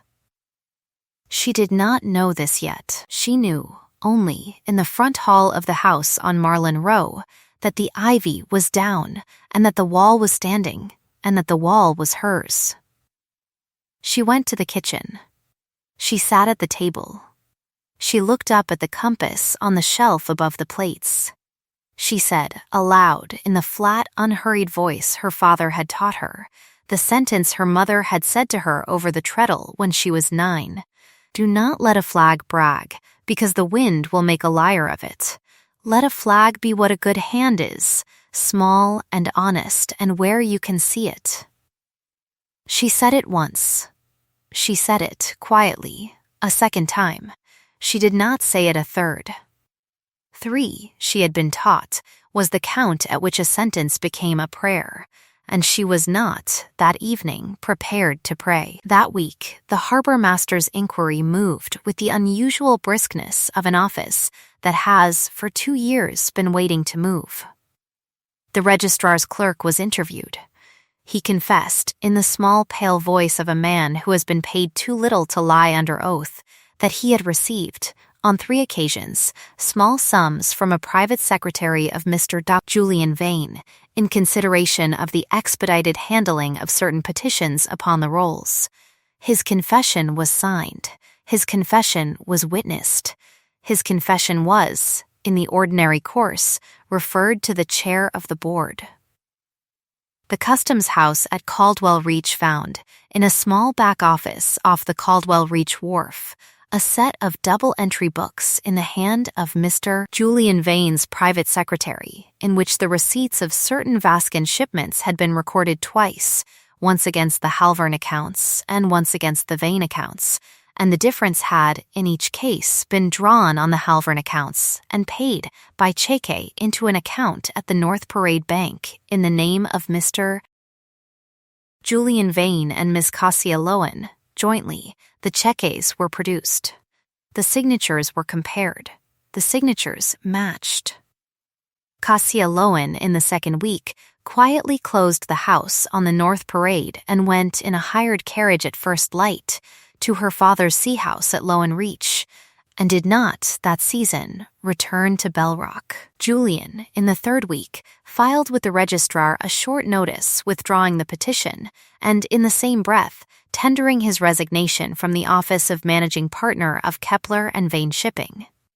The resignation was accepted. The board, at the next session, in a paragraph of its own composition that was read aloud in the flat, neutral voice of the registrar's clerk. Restored to the trading rolls, in place of the merged name, the two names as they had stood before the merger, and confirmed in the ordinary course that Mrs. Mira Halvern of Marlin Row was, from that date, the sole registered principal of the Halvern interest in Bellrock, and that the flag of 3 interlocking rings on a storm blue field was, from that date, restored to the head of the fleet. It was done quietly. It was done, in the phrase Bellrock reserved for such things, without music. Mira, who did not require music, was, in that hour, at her father's desk with the brass compass at her right hand and the good pen in her fingers, and the boy at the drafting desk was bringing up the ordinary invoices, and she was correcting them in the ordinary way. And when Reese Kepler came in with the paragraph in his hand, she read it once, and she read it twice, and she inclined her head half an inch, and she said, "Thank you, Reese." "Halvern," Reese said, and inclined his head half an inch, and went. That night the storm came in off the outer bar. It came in as Bellrock storms did in that season, without ceremony in the small hours, with a wind that had been trimmed at the edges to keep it from fraying, and a rain that arrived at the same time as its own thunder, and Mira, at the house on Marlin Row, in the room that had been her parents' bedroom, was awake at 11:30 when the knock came at the front door. It was not a loud knock. It was the knock of a man who had walked in the rain and had not, at the door, taken his hat off. She went down in her nightgown and her mother's shawl and no shoes. She opened the door.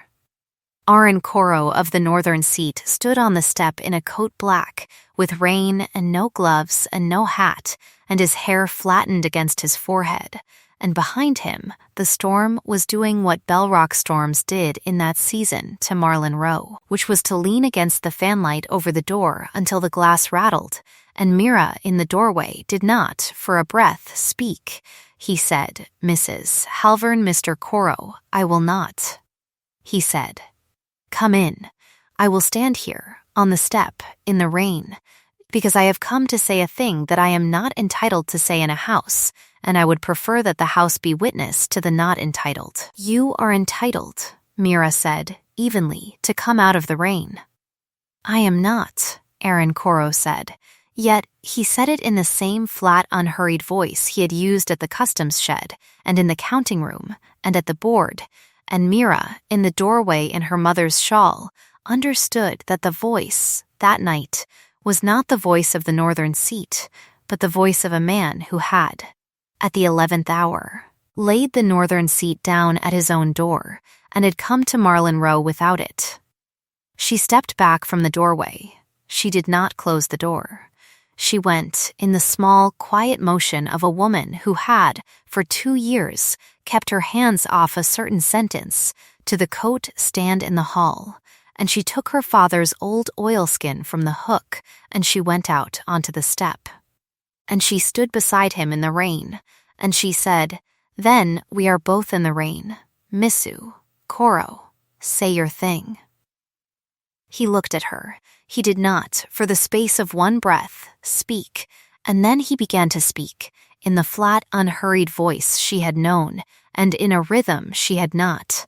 And the rhythm was a rhythm that had been building in him, she understood, for 2 weeks and a day. "I came," he said to Bellrock, "because a board asked me to come. I came to the wharf because a flag had been described to me, and I did not, as a rule, believe it. I came to the counting room because a boy corrected a manifest before the customs officer had opened the book. I came to the exchange because a paragraph had been drafted around a dead man. I came, tonight, to Marlin Row, because none of those reasons will do." He drew one breath. He drew it, she noticed, at the exact one breath's hesitation that had, in Reese Kepler, become a signature, and she understood, at that hesitation, that Aaron Koru of the northern seat had, in the 2 weeks he had been in Bellrock, been schooled by the counting room itself, and had let himself be schooled. and had come that night to Marlin Row without the school and with the schooling. "I did not come," he said, "because you are the sole registered principal of the Halvern interest in Bellrock. I did not come because the flag of 3 interlocking rings on a storm blue field is, from this week, restored to the head of a fleet I have watched the tide bring in for 4 weeks.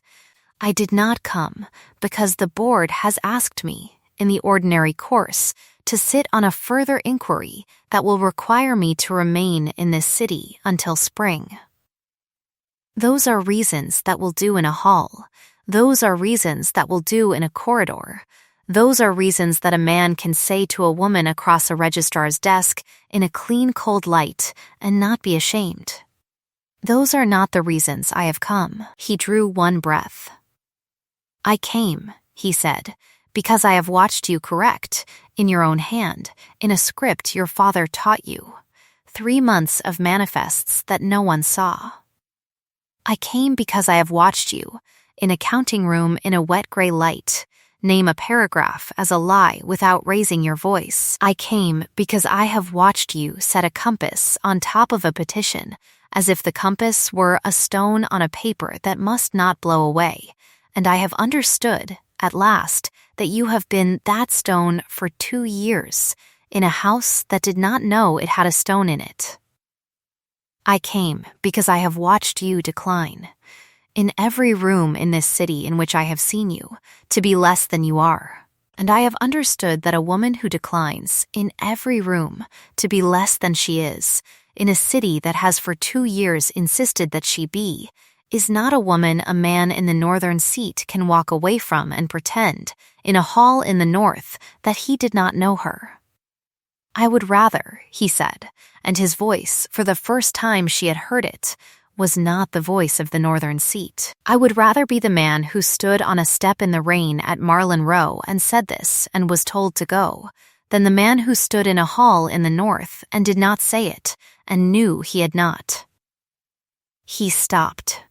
He stood in the rain, coat black with it, hair flat with it, and he did not look at the fanlight over the door, and he did not look at his own hands, and he looked, exactly, at her. Mira did not, for a breath, speak. She did not, for 2.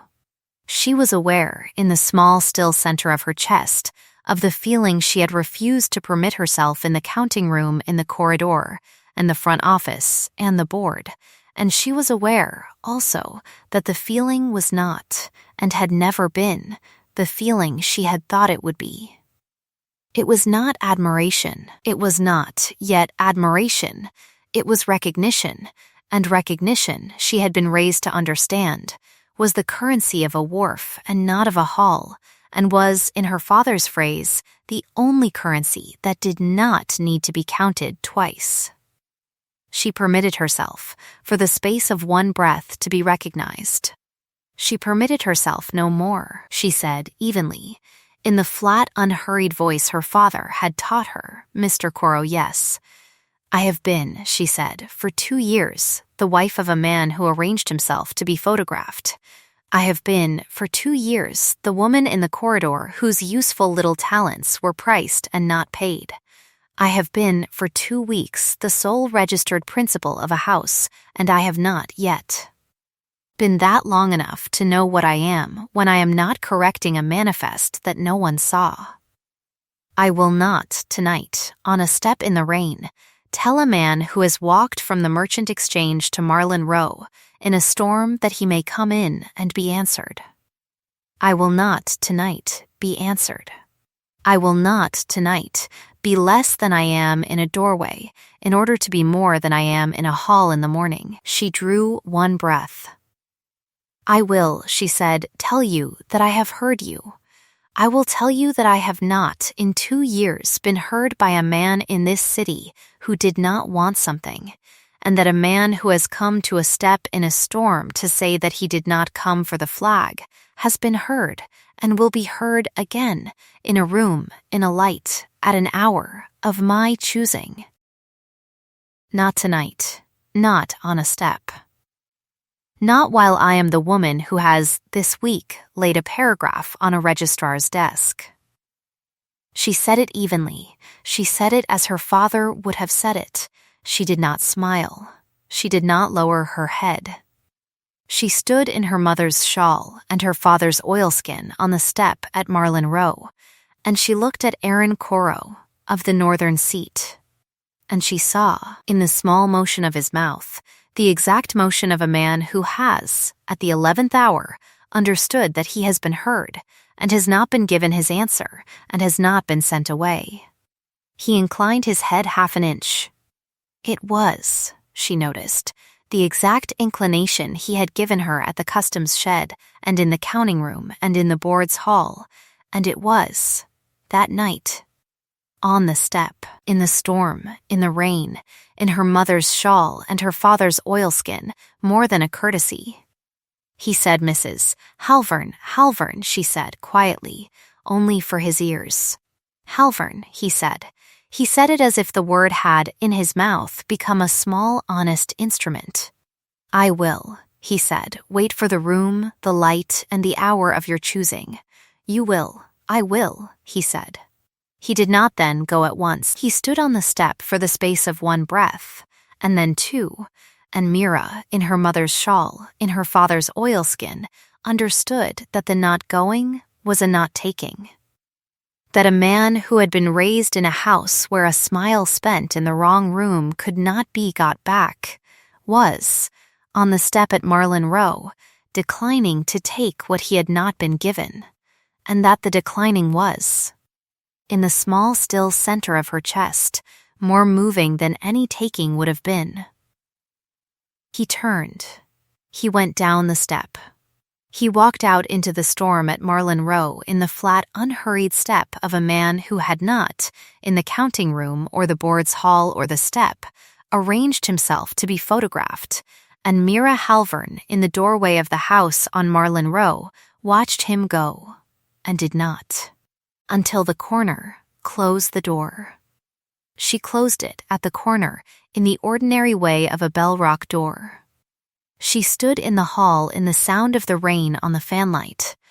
She permitted herself, then, at last, one long breath, and then a second, and then a third, and on the third, in the ordinary way of a truth reaching the surface, the tears came. They came without ceremony. They came without collapse.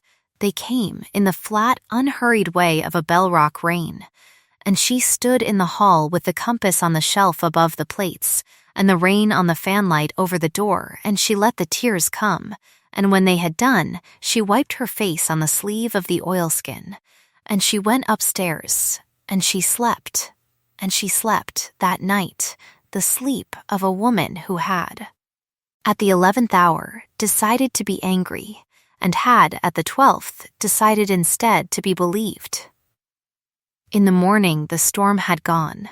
It had gone in the small hours, in the way of bell-rock storms in that season, without ceremony, and the light on the harbor was a dawn light that was not, at that hour, favoring anyone in the room, and Mira, at her father's desk with the brass compass at her right hand, wrote, in her own hand, in the flat, unhurried script her father had taught her, a short note to Mr. Aaron Koru of the northern seat, care of the Merchant Exchange, in which she said, without ceremony, that if he was minded to accept, she would receive him at the counting room at Kepler and Vane at 3 o'clock that afternoon. And that Reese Kepler would be present as her witness, and that they would speak at 3 o'clock, in a room, in a light, at an hour of her choosing. She signed the note Halvern. She sent it by the boy. Aaron Koru came at 3. He came in a coat that had been dried and pressed, and with his gloves in his left hand and his right hand empty, and Reese Kepler was, as she had said, present as her witness, standing by the window with his hands folded in front of him like a pensioner at prayer, and Mira Halvern, at her father's desk with the brass compass at her right hand, inclined her head half an inch, and Aaron Koru inclined his half an inch. And they spoke at 3 o'clock, in the room, in the light, at the hour of her choosing. And when they had done, Mira Halvern, in the flat, unhurried voice her father had taught her, said Mr. Koru, "Yes, you will not, in this city, ask me the question you came to Marlin Row to ask, on a step, in a storm, in the rain, in an oilskin, at an hour I did not choose. You will ask it, if you are minded to ask it, in a hall, in a clean light, at an hour I do choose. I will. You will not, in the asking, offer me the flag. I will not. You will not, in the asking, offer me the northern seat. I will not. You will not, in the asking, offer me the reasons that will do in a corridor. I will not." "Then," Mira said, "you may ask." He asked. He asked in the counting room at Kepler and Vane, in the wet gray light of a Bellrock afternoon in the 11th year of the new charter, with Reese Kepler at the window, with his hands folded in front of him like a pensioner at prayer, and with the small brass compass on the desk between them, and he asked it in the flat, unhurried voice he had used at the customs shed. And he asked it in the anaphora he had used on the step, and he asked it, without ornament, in the words that had been building in him.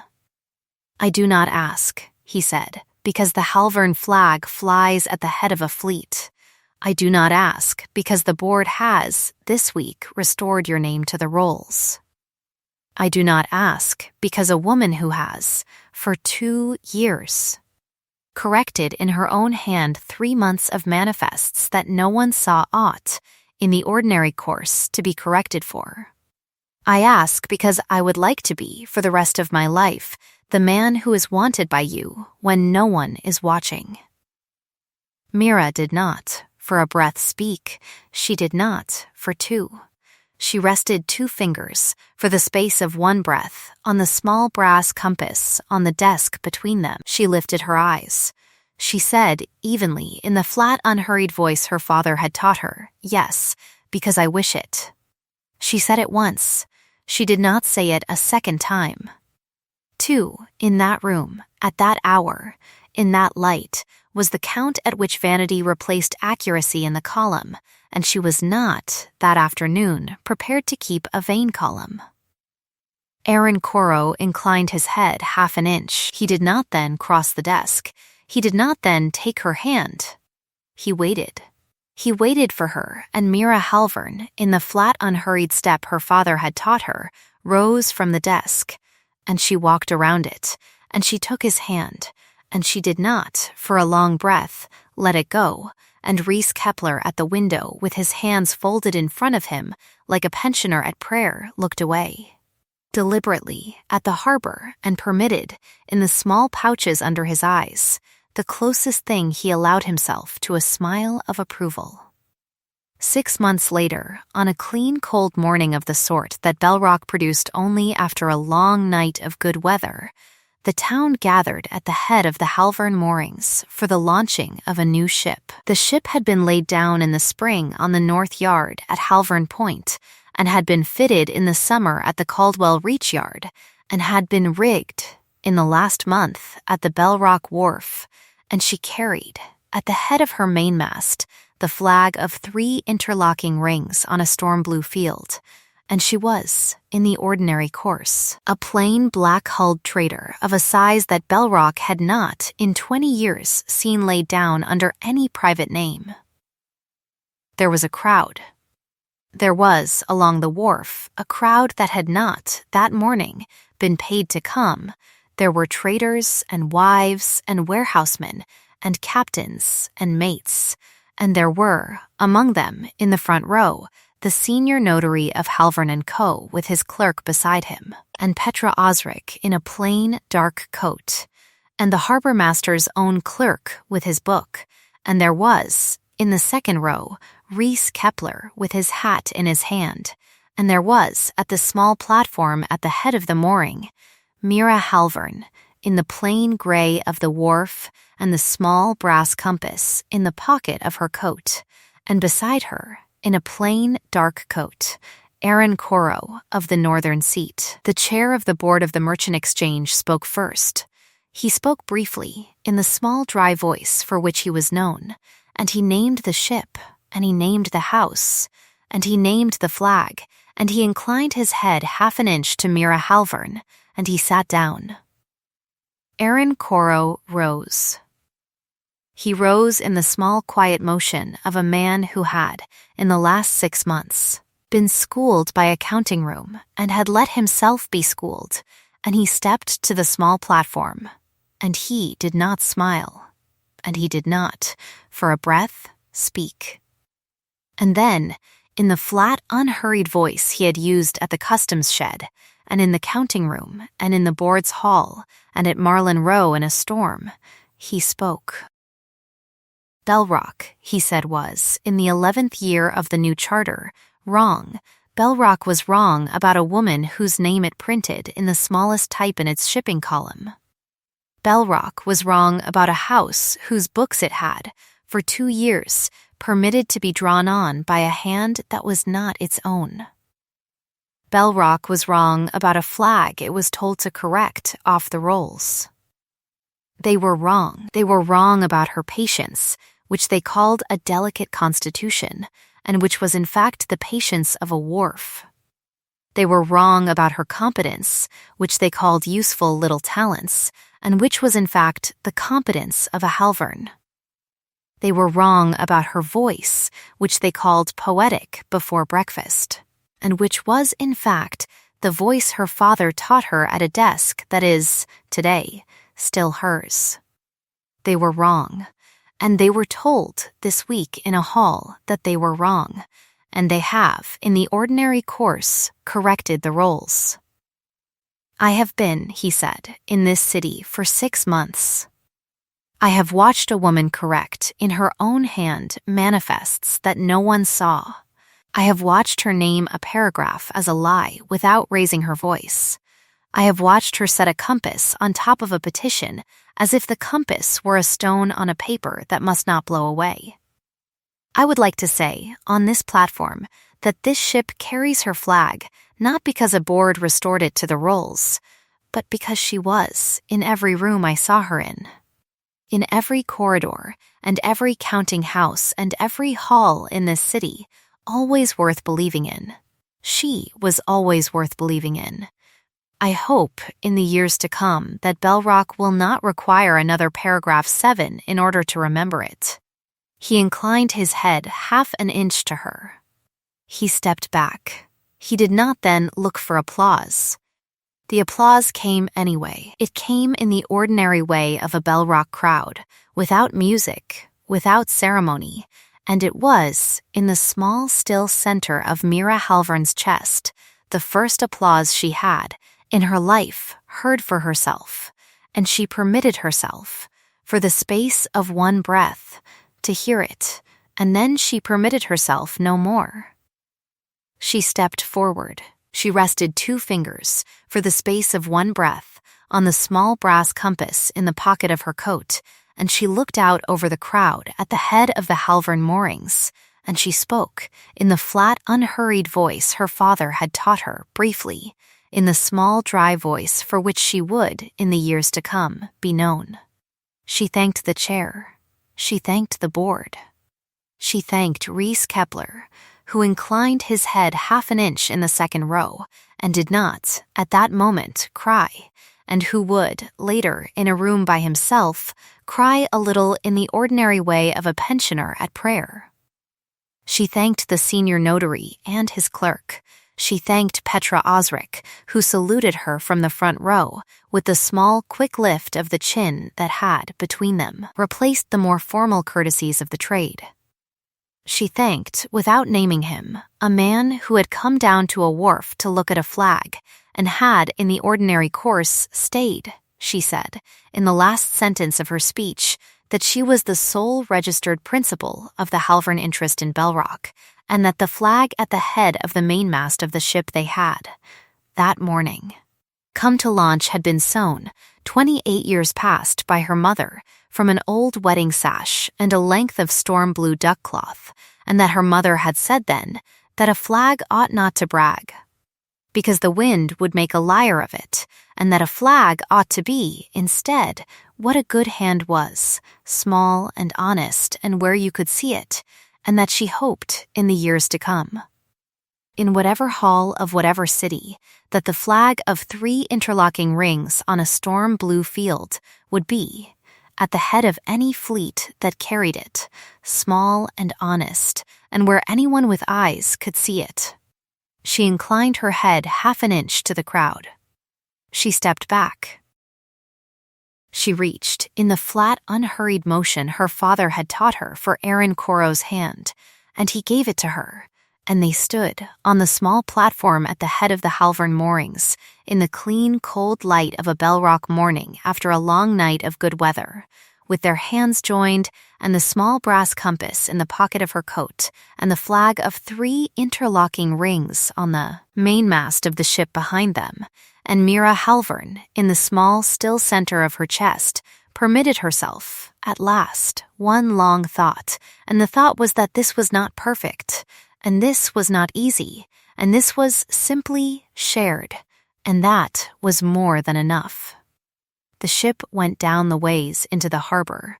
The crowd went with her along the wharf, the dawn light on the water, which had not, at the beginning of the morning, favored anyone in the room. Favored, at that hour, everyone in it. Reese Kepler at the second row wiped his eyes on the back of his hand in the ordinary way of a Bellrock pensioner at prayer. Petra Osric on the front row saluted the flag. The senior notary of Halvern & Co. took his clerk by the elbow and turned him toward the sun. Koru of the northern seat did not, on the small platform at the head of the Halvern moorings, let go of Mira Halvern's hand, and Mira Halvern, in the plain gray of the wharf, with the small brass compass in the pocket of her coat and the flag of 3 interlocking rings on a storm blue field, at the head of the mainmast of the ship that carried her father's given name and her mother's. Stitches did not, on the small platform at the head of the Halvern moorings, let go of his, and together, in the clean cold light of the dawn after the long night of good weather, they turned, hands joined, toward the harbor and walked forward.